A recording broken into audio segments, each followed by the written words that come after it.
Sejam muito bem-vindos ao canal. Eu sou a doutora Carolina Espanhol, sou médica dermatologista. Se caiu aqui de paraquedas e ainda não tá te maravilhando aqui com os nossos vídeos, eu te convido a já ser um nosso inscrito aqui no canal. Vou contar para vocês no vídeo de hoje a respeito de queda de cabelo e vou fazer isso hoje, amanhã e depois. Na verdade, hoje a gente vai abordar um pouquinho sobre as condições normais do cabelo, para que vocês possam entender por que as quedas fisiológicas e patológicas acontecem. E aí, no vídeo de amanhã e no vídeo de depois de amanhã, eu vou mostrar duas alternativas que a gente encontra no mercado de tratamento. Então, se tu achar que esse vídeo vai ser válido para ti, se achar que vai te agregar, deixa o teu joinha, deixa aqui o teu like, também compartilha com aquele amigo ou com aquela amiga que porventura estão perdendo os cabelos e não sabem mais o que fazer, porque ficar careca é uma coisa ruim, nem homens nem mulheres gostam, apesar da gente saber que a calvície ela é muito mais comum no sexo masculino. A gente tem observado um número cada vez aí mais crescente de mulheres que também procuram o consultório dermatológico com queixa de queda de cabelo, e muitas delas a gente está tendendo ao diagnóstico de uma alopécia também, de uma calvície. Eu vou explicar para vocês então um pouquinho a diferença da calvície masculina para a calvície feminina e dar alguma palhinha aí de solução. Pode rodar nossa vinheta.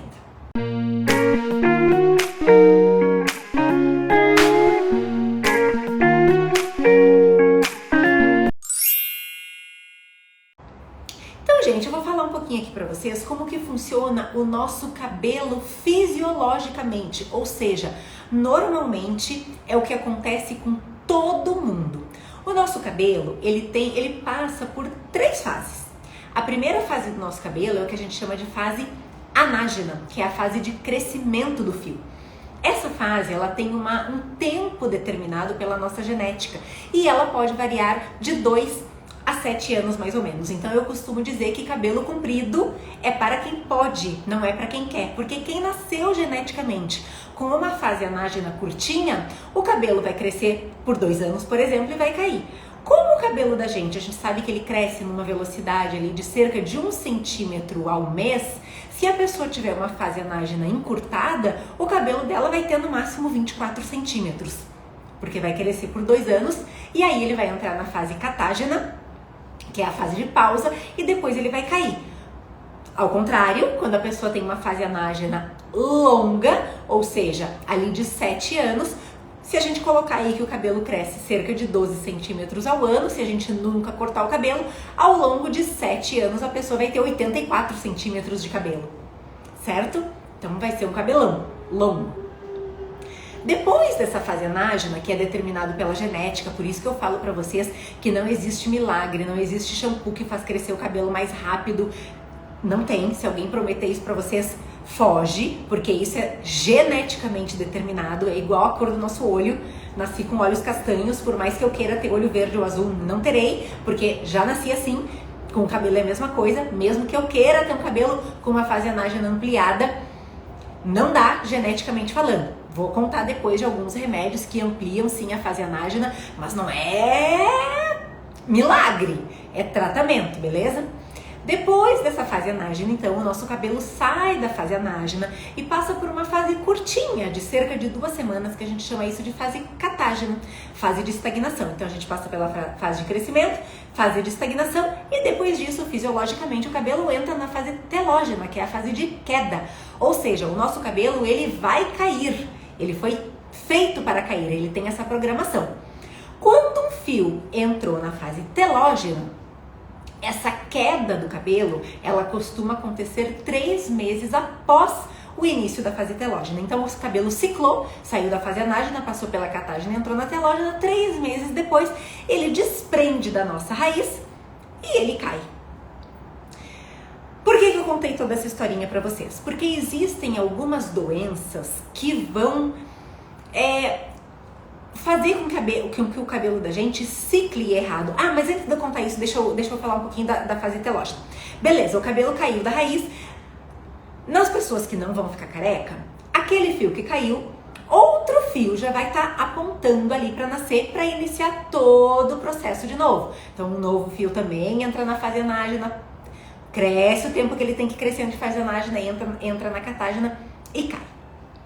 Aí existem algumas condições, sejam elas genéticas ou patológicas, que vão fazer o cabelo da gente ciclar de forma errada.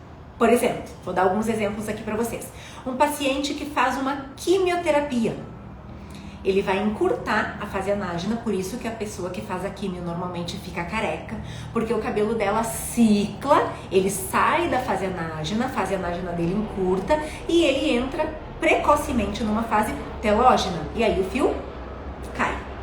Segundo exemplo, mulheres que ganham nenê. Durante a nossa gestação, a gente tem uma ampliação da fase anágena. O fio que deveria ter ciclado para a fase telógena, ele não cicla. Então, por 9 meses, aquele tanto de fio que deveria ter caído hoje, daquele mês, não caiu, ficou. No próximo mês, aquele tanto de fio, vou começar por aqui para dar espaço. Aquele tanto de fio do segundo mês que deveria ter caído, ficou. Terceiro mês, ficou. Quarto mês, ficou. Até o 9º mês. Por isso que a gente fala que as grávidas têm um cabelo lindo, porque o cabelo da grávida enche. Só que quando o neném nasce, é um desespero.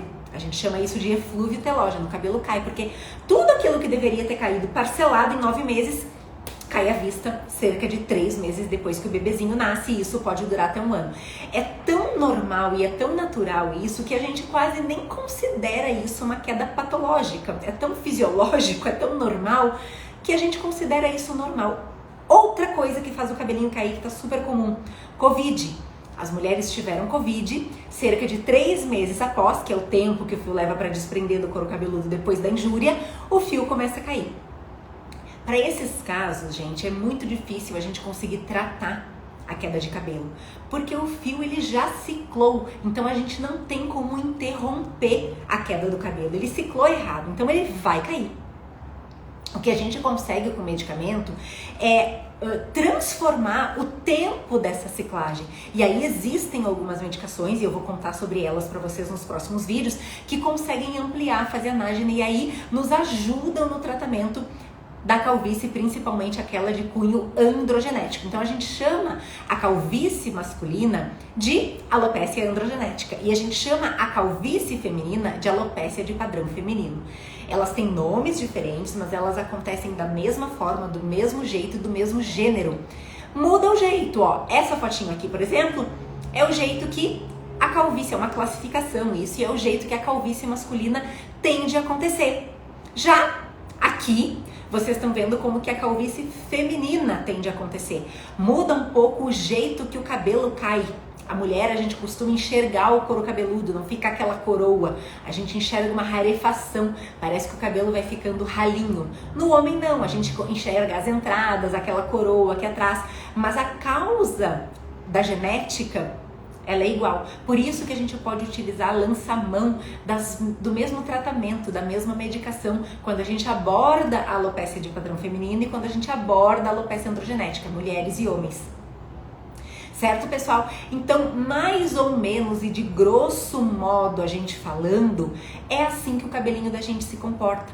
Quando a gente vai ficando calvo por uma tendência genética, lembra que eu falei pra vocês que um fio cai e logo outro fio nasce no lugar daquele ali que caiu? E se a gente for olhar na dermatoscopia, que é um aparelhinho que a gente usa em consultório para analisar, fazer uma análise de tantas outras coisas, mas também do couro cabeludo, quando a pessoa vai ficando calva, a gente começa a notar algumas alterações na dermatoscopia. Por exemplo, a gente começa a enxergar folículo quenógeno, ou seja, folículo que era para ter nascido um fiozinho e não nasceu mais. Ou a gente começa a enxergar uma miniaturização do fio, a gente enxerga diferentes proporções do tamanho do fio. Então tem fio mais de grosso calibre, outro fio de médio calibre, outro fio de fino calibre, tem fio mais comprido, tem fio mais grosso saindo do mesmo folículo. Às vezes num folículo só, que precisa sair mais de um fio, só tem um fio caindo. Então a gente consegue ter uma noção se aquela perda de cabelo do paciente, ela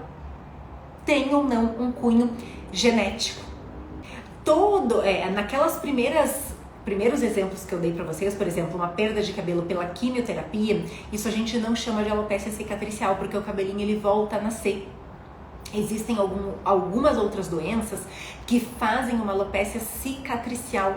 O cabelinho não nasce mais naquele lugar. Um exemplo, por exemplo, é a esclerodermia, onde a pessoa tem uma placa esclerótica no couro cabeludo. Quando a esclerodermia acomete o couro cabeludo, isso normalmente tende a ser cicatricial, não nasce mais o cabelo ali. Outra doença que também faz cair o cabelo, que é bem conhecida de vocês, é o que a gente chama de alopecia areata, que é aquela clareira, vai fazendo verdadeiros buracos de área pelada no couro cabeludo. Essa alopecia também não tende a ser cicatricial, normalmente a gente consegue fazer uma recuperação dos fios do cabelo. Mas, de grosso modo falando, é mais ou menos assim que o ciclo do nosso fio se comporta. Então ele cresce, ele entra na fase de estagnação e ele cai. E quanto mais velhinho a gente for ficando, menor é essa proporção de fios que voltam, que retornam. Por isso que a gente costuma dizer que não enxerga velhinho cabeludo. É difícil ver uma senhorinha cheia de cabelo. Normalmente os cabelinhos eles vão raleando mesmo ao longo da vida. E uma pergunta super importante que chega no consultório é se eu cortar o cabelo ele vai parar de cair, porque eu tenho a tendência de cortar para o cabelo parar de cair. Não, gente, isso é uma falsa impressão, tá? Isso é mito de que para cortar o cabelo ele vai parar de cair. Por que as pessoas têm essa tendência a observar que cortou o cabelo e ele caiu? Porque pensa só, o meu cabelo é comprido. Com certeza eu tenho uma falianágena longa. Ele chega até a minha cintura, saudável. Quando eu casei eu tinha um cabelão que vinha lá embaixo. Aí, quando eu ganhei meu filho, que entrei nessa fase de eflúvio, era um desespero, era muito cabelo caindo, cortei o cabelo aqui. Mas por quê? Não porque eu sabia que ele ia parar de cair, eu sabia que não, mas porque pra mim era desesperador ver o meu cabelo caindo, porque é desesperador. E aí eu cortei ele aqui pra ter a sensação de que ele cai menos. Mas o que acontece quando o cabelo da gente começa a cair? Por que a gente acha que cortando ele cai menos? Porque imagina, se eu tirar agora 30 fios do meu cabelo e embolar, vai fazer um bolão. Se eu tiver o cabelo aqui e eu tirar os mesmos 30 fios e eu embolar, vai fazer um bolinho. Então a sensação visual é de que quando a gente corta o cabelo cai menos, mas a quantidade de fios que tem ali no bolinho é a mesma. Outra coisa, outro mito que existe é que quanto menos eu lavar o cabelo, menos ele vai cair. E isso é um conceito completamente errado, eu não sei de onde veio isso, é muito ao contrário, tá? Lavar o cabelo todo dia não faz mal e não vai fazer o teu cabelo cair mais. Lavar o cabelo de menos, sim. O que acontece é que quando a gente lava o cabelo, aquele fio que já estava programado para cair, ele desprende da raiz. Mas não que se tu não lavar o cabelo ele não vai cair, ele também vai cair. Só que quando a gente lava, a gente antecipa essa queda daquele fio. É somente isso, tá? Então não adianta não lavar o cabelo, até pior, vai ficar oleoso, vai desenvolver fungo no couro cabeludo e aí sim o teu cabelo vai cair. E também não adianta cortar e sim, pode lavar o cabelo todo dia, o cabelo não apodrece, não desmancha, não cai. O meu eu lavo todos os dias, ele é super oleoso, às vezes eu tenho que lavar manhã e noite. Então tá aqui o cabelo super saudável como prova pra vocês. Então amanhã, no vídeo de amanhã e no vídeo de depois de amanhã, eu vou abordar com vocês duas medicações. Na verdade não são duas medicações, é uma medicação só, mas elas são usadas por vias distintas, que vão nos ajudar então numa queda de cabelo de cunho genético. Ela tem uso off-label também, mas isso é assunto para o vídeo de amanhã. Um beijo grande a todos vocês. Ah, esqueci do versículo, peraí. Os filhos são herança do Senhor, uma recompensa que Ele dá. Como flechas nas mãos do guerreiro, são os filhos nascidos na juventude. Como é feliz o homem cuja aljava está cheia deles. Não será humilhado quando enfrentar os seus inimigos no tribunal. É tão bom, gente, a gente ter um filho. Eu falo que se eu pudesse voltar no tempo, apesar de que a gente não pode se queixar da vida, né? Mas eu acho que eu teria tido filho mais nova. Eu acho que eu teria tido mais energia para brincar com o meu. Às vezes eu falo, nossa, eu queria tanto poder brincar mais, me jogar no chão, subir, descer. E às vezes eu me sinto cansada, porque já não fui mãe tão nova. Né? Claro que a gente programa, né? A gente pensa, primeira carreira, estuda, casa, depois planeja os filhos. Tá certo, tem que ser assim mesmo. Mas se a gente pudesse fazer tudo isso antes, eu acho que eu teria aproveitado mais. Era o meu recado para hoje, mas o que eu queria dizer é que filhos são heranças do Senhor, né? Muito bom quando a gente consegue ser pai, mãe. É uma herança linda. Um beijo grande a todos vocês. Até o nosso vídeo de amanhã. Tchau, tchau.